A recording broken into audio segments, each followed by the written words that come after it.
Hello friends, good morning. നമ്മുടെ Kerala TV സീരിയലിലേക്ക് എല്ലാവർക്കും സ്വാഗതം. അങ്ങനെ സുഭാഷ് ഏട്ടൻ്റെ കല്യാണം നടത്താൻ നിധിയും സുധീഷും അനിയന്മാരും കൂടെ ഡീലിൽ ഉറപ്പിച്ച് ഇങ്ങനെ നിൽക്കുക. പിറ്റേ ദിവസം രാവിലെ നമ്മുടെ സുധീഷ് അമ്പലത്തിൽ ചെന്ന് താലി പൂജിക്കാൻ കൊടുത്തു. അപ്പോൾ താലി പൂജിക്കുന്നതിന് പൈസ വല്ലതും കൊടുത്തരണമെന്ന് ചോദിച്ചപ്പോൾ അത് ദക്ഷിണയായിട്ട് അവിടെ പൂജാരിക്ക് കൊടുത്താൽ മതിയെന്ന് പറഞ്ഞു. അങ്ങനെ നിധിയും സുധീഷും കൂടെ ചെന്നു. ഇന്നലെ ഇന്നുമായിട്ട് ഓട്ടമായിരുന്നു. ഡ്രസ്സ് വാങ്ങണം, താലി വാങ്ങണം, അമ്പലത്തിലൊക്കെ ഓക്കെ ആക്കണം, എന്നാൽ ആരും അറിയാനും പാടില്ല എന്ന് പറഞ്ഞ് സുധീഷ് വന്ന് നിധിയോട് പറയുക. അപ്പോൾ എൻ്റെ അയ്യോ ഓടി എൻ്റെ നടു ഒടിഞ്ഞു നിധി എന്ന് സുധീഷ് നിധിയോട് പറയുന്നേ. ഈ ആൾക്കാരൊക്കെ വീട് പണിത് നോക്കണം, വിവാഹം നടത്തി നോക്കണമെന്നൊക്കെ പറയുന്നത് വെറുതെ അല്ല, ഇറങ്ങി ചെയ്യുമ്പോഴേ അതിൻ്റെ പാടറിയത്തുള്ളൂ എന്നൊക്കെ പറയുമ്പം എല്ലാം ഓക്കെ ആയോ എന്ന് ചോദിച്ചു. അപ്പോൾ എല്ലാം റെഡിയാ, ഓക്കെ ആന്ന് പറഞ്ഞു. നിതാ ഈ താലി കെട്ടിന് മുൻപൊന്ന് പൂജിച്ച് വാങ്ങിക്കണം, അത്രേ ഉള്ളൂ എന്ന് പറഞ്ഞ് നിധിയുടെ കയ്യിലേക്ക് കൊടുത്തു. പിന്നെ ദേവസ്വം ഓഫീസിൽ വരൻ്റെയും മധുവിൻ്റെ ഡീറ്റെയിൽസ് ഒക്കെ കൊടുത്ത് ഫീസ് അടപ്പിക്കണം, അത് ഞാൻ ചെയ്തോളാം എന്ന് പറഞ്ഞു. താൻ ഈ താലി കൊണ്ടുപോയി പൂജിക്കാൻ കൊടുത്തോളാൻ പറഞ്ഞു. അങ്ങനെ നിധിയെ പറഞ്ഞു വിട്ടിട്ട് സുധീഷ് ഇങ്ങനെ ഓരോന്ന് ചെയ്യാനായിട്ട് ഇങ്ങനെ പോവുക. അപ്പം ദേവസ്വം ഓഫീസിലൊരു ഒരു പേപ്പറും കാര്യങ്ങളൊക്കെ തരും, അത് രജിസ്റ്റർ ഓഫീസിൽ കൊടുത്ത രജിസ്ട്രേഷൻ എളുപ്പമാകുമെന്നൊക്കെ സുധീഷ് പറയുമ്പോൾ വരൻ്റെയും മധുവിൻ്റെ ആധാർ കാർഡ് വേണ്ടേന്ന് ചോദിച്ചു. ആ വേണം, അതുണ്ടല്ലോ എന്നൊക്കെ ഇങ്ങനെ സുധീഷ് പറയപ്പോൾ എന്ന് പറഞ്ഞു. നമ്മുടെ നിധി ഇങ്ങനെ നോക്കി, അയ്യോ അത് ശരി. അപ്പോൾ നിധി, ഞാൻ എപ്പോഴും എന്തോ കള്ളത്തരം ചെയ്യുന്ന മട്ടിലാണല്ലോ താൻ. എടോ സത്യമായിട്ട് വന്ന് പോലീസുകാർ എങ്ങനെയാണ് നമ്മുടെ കല്യാണം നടത്തുന്നത് എനിക്ക് അറിഞ്ഞുകൂടാന്ന് പറഞ്ഞു. മതി ഇനി സത്യം ചെയ്ത് സമയമൊന്നും കളയണ്ട, ഓഫീസിൽ ചെന്നേ അവരുടെ ഡീറ്റെയിൽസ് കൊടുത്ത് ശരിയാക്കാൻ നോക്കാൻ പറഞ്ഞു നിധി സുധീഷിനോട്. എന്നിട്ട് സുധീഷ് അങ്ങ് പോയി. നിധിയാണെ പ്രാർത്ഥിച്ച് അങ്ങനെ നിൽക്കുക. ആ സമയത്ത് പോയ സുധീഷ് തിരിച്ചു വന്നിട്ട് ഒരു സംശയം ഉണ്ടെന്ന് പറഞ്ഞു. എന്ത്? അല്ല, നമ്മൾ ഇത്രയൊക്കെ ചെയ്തിട്ടും സുനന്ദ സമയത്ത് എത്തുമല്ലോ അല്ലേ എന്ന് സുധീഷ് ചോദിക്കാം. അതൊക്കെ ഉറപ്പായിട്ടും വരുമെന്നേ. വരില്ല എന്നുണ്ടെങ്കിൽ ഞാൻ ഇത്ര ഏർപ്പാട് ഞാൻ പറയുമെന്ന് ചോദിച്ചു. മതി, അത്രയും മതി, ആ ഉറപ്പുണ്ടായാൽ മതിയെന്നും പറഞ്ഞുകൊണ്ട് ഇങ്ങനെ നിൽക്കുന്നു. അപ്പോഴേക്കും നമ്മുടെ ചെറുക്കൻ വന്നു, സുഭാഷ് വന്നു. ആഹാ, എൻ്റെ സുഭാഷ് ഏട്ടൻ ശരിക്കും കല്യാണ ചെറുക്കനായല്ലോ എന്ന് സുധീഷ് പറയാം. സുഭാഷിന് പേടിയാണേ. സുഭാഷ് ഏട്ടാ എന്താണ്, വലിയ ടെൻഷനിലാണല്ലോ എന്ന് സുധീഷ് ഇങ്ങനെ പറയുമ്പോൾ സുഭാഷ് അന്തം വിട്ടിങ്ങനെ നോക്കി നിൽക്കുക കേട്ടോ. അപ്പോൾ നിങ്ങളൊന്ന് ടെൻഷൻ അടിക്കാതിരിക്കുന്നേ എന്ന് സുധീഷ് പറഞ്ഞു. അതെ, സുഭാഷ് ഏട്ടൻ അങ്ങോട്ട് ഇരിക്കുക, നികേഷ് ചെല്ല എന്നും പറഞ്ഞുകൊണ്ട് നിധി ഇവരെല്ലാം ഏൽപ്പിച്ച് പറഞ്ഞു വിടും. അപ്പോൾ ഇവരുടെ വിവാഹം നടത്തിയിട്ട് വേണം നിധിക്ക് അവിടുന്ന് പോകാൻ. അതാണ് നിധി കണക്കാക്കുന്നത്. ഒരു ടെൻഷനും വേണ്ട, ഇന്ന് രാവിലെ ഈ നടയിൽ വെച്ച് വാക്ക് തന്നു പോയത് അവള് 10 മണിക്കെല്ലാം നടന്നിരിക്കുമെന്ന് നിധി സുഭാഷിനോട് പറയുന്നേ. അത് കഴിഞ്ഞാലുള്ള പ്രശ്നങ്ങൾ ഓർത്തിട്ടാ സുഭാഷ് ഏട്ടന് പേടിയെന്ന് പറയുമ്പോൾ അക്കാര്യത്തിൽ ഒട്ടും പേടിക്കണ്ട, അവരെന്ത് പ്രശ്നം ഉണ്ടാക്കിയാലും നമുക്ക് നോക്കാമെന്ന് നമ്മുടെ ഹരീഷ് പറഞ്ഞു. പിന്നെ അല്ലാതെ എന്ന് സുധീഷ്. ഞാൻ ചെന്നേ ദേവസ്വം ഓഫീസിലെ ഡീറ്റെയിൽസ് കൊടുത്തിട്ട് വരാട്ടോ എന്ന് പറഞ്ഞു. ആദ്യം അവൾ വരട്ടെ എന്നിട്ടാവാം ഇതൊക്കെ എന്ന് നമ്മുടെ സുഭാഷ് പറഞ്ഞു. അപ്പോൾ അതേപ്പറ്റി ടെൻഷൻ വേണ്ടെന്നേ, നികേഷ് ചെല്ല് എന്ന് പറഞ്ഞുകൊണ്ട് നമ്മുടെ നികേഷിനെയും കൂട്ടി പറഞ്ഞു വിടും. അപ്പോൾ സുനന്ദ ഇതുവരെ പോന്നിട്ടില്ല. സുനന്ദ ഇങ്ങനെ അവിടെ ഇരിക്കുക. അപ്പോൾ വല്യമ്മ അവിടെ ഇരുന്ന് കരക്കറിഞ്ഞുകൊണ്ടിരിക്കുക. അപ്പോഴത്തേക്കും അവിടെ നിന്ന് ലളിത എത്ര ജോലികളാണ് തീർക്കാനുള്ളതെന്നൊക്കെ പറഞ്ഞുകൊണ്ട് ഇങ്ങനെ പറയാം.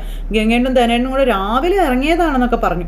അപ്പോൾ ധനേട്ടന് കുറേ കൂട്ടുകാരെ കല്യാണം ക്ഷണിക്കാനുണ്ടെന്നൊക്കെ പറഞ്ഞ് ഭയങ്കര ഇതാണ്. അപ്പോൾ ഞാനിപ്പോൾ ഇറങ്ങുമെന്നും പറഞ്ഞ് നമ്മുടെ അടുത്തുള്ള കുറച്ച് ബന്ധുക്കളൊക്കെ ഉണ്ട്, അവർക്കൊന്നും കുറി ഫോണിൽ അയച്ചു കൊടുത്താൽ ശരിയാവത്തില്ല എന്നൊക്കെ പറഞ്ഞ് ഇങ്ങനെ ലളിത പറയുക കേട്ടോ. അപ്പോൾ സുനന്ദയ്ക്കാണ് പേടിയായിട്ട് പാടില്ല, ഞാനും ധനേട്ടനും കൂടെ പോയി ക്ഷണിക്കേണ്ടതാ, ഞാൻ തന്നെയെങ്കിലും പോണ്ടേ എന്നൊക്കെ പറഞ്ഞുകൊണ്ട് ഇങ്ങനെ ഇരുന്ന് പറയാം. അപ്പോഴും സുനന്ദ അവിടെ കട്ടിലേ തന്നെ ഇരിക്കുക പേടിച്ചിട്ട്. അമ്പലത്തിൽ ഇവർ സംസാരിച്ചുകൊണ്ടിരിക്കുന്നു. പിന്നെ നിധി സുനന്ദയെ വിളിക്കുക. പക്ഷെ സുനന്ദ ഫോൺ എടുക്കുന്നില്ലേ. സുനന്ദയാണെങ്കിൽ അവിടുന്ന് എങ്ങനെയെങ്കിലും പോരാനുള്ള ഒരു ശ്രമത്തിലാണ്. അപ്പോൾ സുനന്ദ എന്താ ഫോൺ എടുക്കാത്തതെന്ന് പറഞ്ഞുകൊണ്ട് നിധി ഇങ്ങനെ അവിടെ നിൽക്കുക. അപ്പോൾ സുധീഷ് അങ്ങോട്ടേക്ക് വന്നു. എന്തായെന്ന് ചോദിച്ചു. അവൾ ഫോൺ എടുക്കുന്നില്ല എന്ന് നിധി പറഞ്ഞു. അപ്പോഴത്തേക്ക് അവർക്ക് ടെൻഷനായി. സുഭാഷ് ഇങ്ങനെ വല്ലാത്തൊരിതിൽ ഇരിക്കുക കേട്ടോ. അപ്പോഴേക്കും ഫോൺ റിങ് ചെയ്യുന്നത് സുനന്ദ കണ്ടു. സുനന്ദ എന്നിട്ട് പതുക്കെ ഫോൺ എടുക്കുക. അപ്പോൾ സുനന്ദ നീ പുറപ്പെട്ടോ എന്ന് ചോദിച്ചു. അപ്പോൾ അമ്മ പുറത്തേക്ക് പോവുക, അമ്മ പോയിട്ട് ഇറങ്ങാൻ വേണ്ടി ഞാൻ കാത്തിരിക്കുകയാണെന്ന് സുനന്ദ പറഞ്ഞു. ഇപ്പം ഇറങ്ങുമെന്ന് പറഞ്ഞു. പ്രശ്നമൊന്നും ഇല്ലല്ലോ അല്ലേ, ഞാൻ അങ്ങോട്ട് വരണമെന്ന് ചോദിച്ചു നിധി. അന്നേരം അയ്യോ വേണ്ട, അത് അതിലും വലിയ പ്രശ്നമാകുമെന്ന് സുനന്ദ പറയാം. അങ്ങനെ ദേ ഫോണിൽ സംസാരിക്കുന്നു. അമ്മ പോട്ടെ, പിന്നാലെ ഞാൻ അമ്പലത്തിലേക്കാണെന്ന് പറഞ്ഞു ഇവിടുന്ന് ഇറങ്ങിക്കോളാമെന്ന് പറഞ്ഞു. എല്ലാ രേഖകളും മറക്കാതെ എടുക്കണം കേട്ടോ എന്ന് പറഞ്ഞു. അപ്പോൾ എല്ലാം ഓക്കെ എന്ന് പറഞ്ഞു. സുധീഷ് അവിടെ നിന്ന് ഇങ്ങനെ കൈകൊണ്ട് ഇങ്ങനെ കാണിച്ചു കൊടുക്കുക. അപ്പോൾ ശരി ഞാൻ എടുത്തോളാമെന്ന് പറഞ്ഞു. ശരി ഞങ്ങളിവിടെ വെയിറ്റ് ചെയ്യാമെന്ന് പറഞ്ഞു. അത് കഴിഞ്ഞിട്ട് കല്യാണ ചെറുക്കൻ്റെ വേഷമൊക്കെ ഇട്ട് തനി കല്യാണ ചെറുക്കനായിട്ട് കാത്തിരിക്കുന്നത് കണ്ടോ എന്ന് നിധി സുനന്ദയോട് പറയാം കേട്ടോ. പിന്നെ നിനക്ക് കൊടുക്കാനുള്ള സാരിയൊക്കെ ഇവിടെ വാങ്ങിച്ച് വെച്ചിട്ടുണ്ട്, വേഗം വന്നാൽ മതി എന്ന് പറഞ്ഞു. ശരി അവിടെ കാണാമെന്നും പറഞ്ഞുകൊണ്ട് നമ്മുടെ സുനന്ദ ഫോൺ അങ്ങ് കട്ട് ചെയ്തു. അത് കഴിഞ്ഞിട്ട് സുനന്ദ ഇങ്ങനെ ഭയങ്കര ഒരു ഇതിൽ വെപ്രാളത്തിൽ നിൽക്കുക.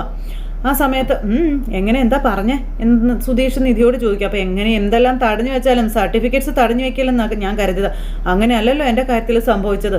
സുനന്ദയുടെ വീട്ടുകാരാണെങ്കിലോ ഈ കല്യാണം കഴിഞ്ഞ് അവളെങ്ങ് കാലൂത്താൻ പോലും സമ്മതിക്കത്തില്ല. അതുകൊണ്ട് ഇപ്പോഴെല്ലാം എടുത്തു വയ്ക്കുന്നതല്ലേ നല്ലതെന്ന് നിധി സുധീഷിനോട് പറയാം. ചാടിപ്പോയി കല്യാണം കഴിച്ചാൽ നന്നായല്ല നിധി, ഇത്തരം കാര്യങ്ങൾക്ക് ഒരു എക്സ്പീരിയൻസ് ഉണ്ടല്ലോ അല്ലേ എന്നിങ്ങനെ നമ്മുടെ സുധീഷ് പറയുമ്പോൾ, ഹലോ, ഞാൻ കല്യാണം കഴിക്കാൻ വേണ്ടി ഓടിപ്പോകുന്നതല്ല. അങ്ങനൊരു സാഹചര്യത്തിൽ വേറെ ഒരു നിവർത്തിയില്ല, അത് നിങ്ങളൊക്കെ കൂടി പറഞ്ഞു ചെയ്യിപ്പിച്ചതാണെന്ന് നമ്മുടെ നിധി സുധീഷിനോട് അന്നേരം പറഞ്ഞു. അത് ഞാൻ കല്യാണമായിട്ട് കണക്കാക്കിയിട്ടില്ലെന്ന് പറയുമ്പം, അയ്യോ സോറി കേട്ടോ, ഞാൻ ഇയാളുടെ ടെൻഷൻ കുറയ്ക്കാൻ വേണ്ടി ഒരു തമാശ പറഞ്ഞ കേട്ടോ എന്ന് പറഞ്ഞു. അങ്ങനത്തെ തമാശയൊന്നും വേണ്ട കേട്ടല്ലോ. ഓ കേട്ടു, ഇനി പറയില്ല. ഇനി ഇങ്ങനെയുള്ള തമാശകൾ മനസ്സിൽ വരുമ്പോഴേ ഞാൻ ശ്രദ്ധിച്ച് പറഞ്ഞോളാം. ശ്രദ്ധിക്കണം, ശ്രദ്ധിച്ചേ പറ്റുമോ എന്ന് പറഞ്ഞു നിധി. സുധീഷ് അവിടെ നിന്ന് പോയപ്പം പിന്നെ കാണിക്കുന്ന സുനന്ദയാണെങ്കിൽ തനിക്ക് കൊണ്ടുപോകാനുള്ള സാധനങ്ങളെല്ലാം, അതായത് സർട്ടിഫിക്കറ്റ്സും കാര്യങ്ങളെല്ലാം എടുത്തു വയ്ക്കുക. അപ്പോൾ കുറച്ച് പൈസ ഇരിപ്പുണ്ടായിരുന്നു. അപ്പോൾ ആ പൈസ എടുത്തിട്ട്, വേണ്ട, ഈ പൈസ എനിക്ക് വേണ്ട, ഇനി ഇവരുടെ എല്ലാം ഞാൻ കൊണ്ടുപോയെന്നുള്ള പേര് വേണ്ട എന്നും പറഞ്ഞുകൊണ്ട് സ്വർണവും പൈസ എല്ലാം അവിടെ തന്നെ വെച്ചു. എന്നിട്ട് വാതിലടച്ചു. അതിനുശേഷം മുത്തശ്ശി എവിടെ ഉണ്ടോ, അമ്മ എവിടെ ഉണ്ടോ എന്നൊക്കെ നോക്കുക. ആ സമയത്ത് ലളിത പോകാൻ ഇറങ്ങി നിൽക്കുക. അതെ അമ്മേ, അവളുടെ മേലെ എപ്പോഴും ഒരു കണ്ണ് വേണം കേട്ടോ ഒന്ന് ലളിത സുനന്ദയോട് പറയുന്നു. അതും സുനന്ദ കേട്ടു. തരം കിട്ടിയ പെണ്ണ് അവൻ്റെ വീട്ടിലേക്ക് ഓടുമെന്ന് പറഞ്ഞു. അതൊക്കെ ഞാൻ നോക്കിക്കൊള്ളാന്നേ, നീ അങ്ങോട്ട് ഇറങ്ങാൻ നോക്കാൻ പറഞ്ഞു അമ്മ. പിന്നെ ദേ വസന്തയുടെ വീട്ടിലേക്ക് ക്ഷണിക്കാൻ പോകുമ്പോഴേ അമ്മുവിൻ്റെ കുട്ടിക്ക് തിന്നാൻ എന്തെങ്കിലും വാങ്ങിച്ച് കയ്യിൽ വെക്കണമെന്ന് പറഞ്ഞു. എന്നും പറഞ്ഞുകൊണ്ട് ലളിത അവിടെ നിന്ന് അങ്ങ് പോയി. മകൾക്ക് എത്ര കൊടുത്താലും തളയ്ക്കും, മതിയാവില്ല. അതേസമയം ഒരു നന്ദി എന്തെങ്കിലും ഉണ്ടോ, അതുമില്ല എന്നും പറഞ്ഞുകൊണ്ട് ലളിത അവിടെ നിന്ന് പോയി. അമ്മ ഇരുന്ന് കറക്കരിയലോ അരിയലും. ആ സമയത്ത് നമ്മുടെ സുനന്ദ മുറിയിൽ കയറി വാതിലടച്ചു കഴിഞ്ഞിട്ട് പുറത്തേക്ക് ഇറങ്ങലും 1000 കൂട്ടം ചോദ്യങ്ങളുമായിട്ട് വരും. ഇനിയിപ്പോൾ എന്താ ചെയ്യുക എന്നൊക്കെ പറഞ്ഞിട്ട് സുനന്ദ ഇങ്ങനെ നിന്ന് ആലോചിക്കും കേട്ടോ, എങ്ങനെ ഇതിനെ ഇതാക്കുമെന്ന് ഓർത്ത്. എന്നിട്ട് ഒന്നും അല്ലാത്തതുപോലെ സുനന്ദ പതുക്കെ പുറത്തേക്ക് ഇറങ്ങി. അപ്പോഴും അമ്മ അവിടെ നിന്ന് കറക്കരിഞ്ഞുകൊണ്ട് തന്നെ ഇരിക്കുക. അപ്പോൾ സുനന്ദ ഒന്നും അല്ലാത്തതുപോലെ പതുക്കെ പുറത്തേക്ക് ഇറങ്ങിയപ്പോൾ, നീ ഇതെവിടെ പോവാന്ന് ചോദിച്ചു. അപ്പോൾ അതെ ഞാൻ അമ്പലത്തിൽ പോട്ടേന്ന് ചോദിച്ചു. ഈ നേരത്തോ? അപ്പോൾ ഇപ്പോൾ എന്താ കുഴപ്പം? പ്രാതൽ കഴിച്ചിട്ട് ആരെങ്കിലും പ്രാർത്ഥിക്കാൻ പോവോ എന്നാ മുത്തശ്ശി ചോദിക്കാം. അത് രാവിലെയല്ലേ ചെയ്യേണ്ടത്, അമ്പലം ഉച്ച വരെ ഉണ്ടല്ലോ, അപ്പോൾ പിന്നെ എപ്പോൾ വേണമെങ്കിലും പോകാമല്ലോ എന്ന് പറഞ്ഞു. നിന്നെ എവിടെയും വിടണ്ടെന്നാ നിന്റെ അമ്മയുടെ ഓർഡർ എന്ന് മുത്തശ്ശി പറഞ്ഞപ്പം അമ്പലത്തിലേക്കല്ലേന്ന് ചോദിച്ചു. പൊക്കോ, പിന്നെ അമ്മ വന്ന് ചോദിച്ചിട്ട് എപ്പോൾ വേണമെങ്കിൽ പൊയ്ക്കോ എന്നിങ്ങനെ പറയാം. അപ്പോഴത്തേക്ക് നമ്മുടെ സുനന്ദ ഇങ്ങനെ ഭയങ്കരമായിട്ട് സോപ്പിടാനായിട്ട് അങ്ങോട്ടേക്ക് വന്നു.